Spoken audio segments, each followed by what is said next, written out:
కోమటిరెడ్డి రాజగోపాల్ రెడ్డి గారిని మాట్లాడవలసిందిగా కోరుతా ఉన్నాం.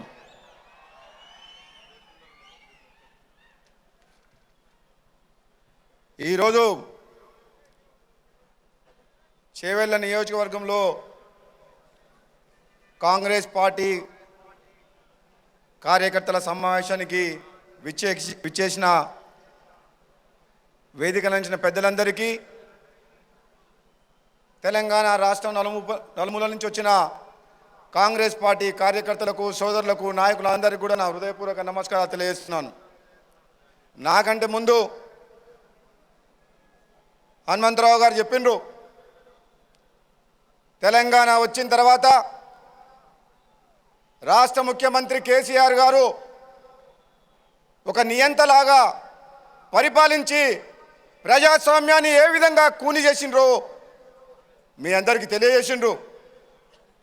దేశ చరిత్ర కాదు, ప్రపంచ చరిత్రలో చూడండి, ఎంత పెద్ద నియంత్రణ అయినా సరే ప్రజలే సమయం వచ్చినప్పుడు గుణపాఠం చెప్తారో అదే గుణపాఠం వచ్చే ఎన్నికల్లో తెలంగాణ ప్రజలు కేసీఆర్ కుటుంబానికి, టీఆర్ఎస్ పార్టీకి చెప్తారని చెప్పేసి కూడా మీ అందరికీ నేను చెప్తున్నాను.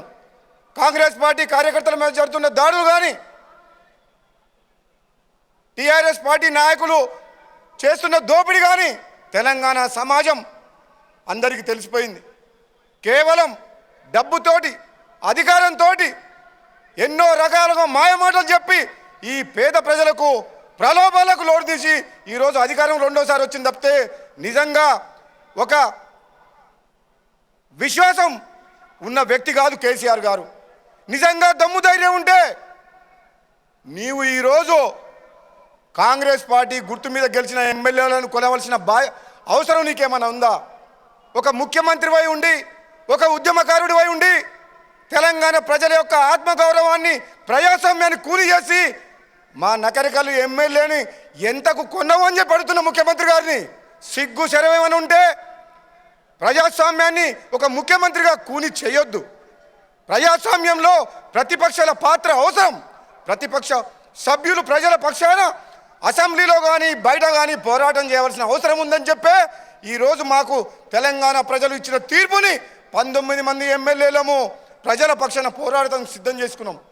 కానీ రెండవసారి అధికారంలోకి వచ్చిన తర్వాత కూడా నీ కొడుకును ముఖ్యమంత్రి చేసుకో లేదా నువ్వే ఉండు, అంతేగాని ప్రజాస్వామ్యాన్ని కూని చేసే విధంగా ప్రతిపక్ష పార్టీ ఎమ్మెల్యే కొనడం అనేది సిగ్గు చేయడం చెప్తున్నా.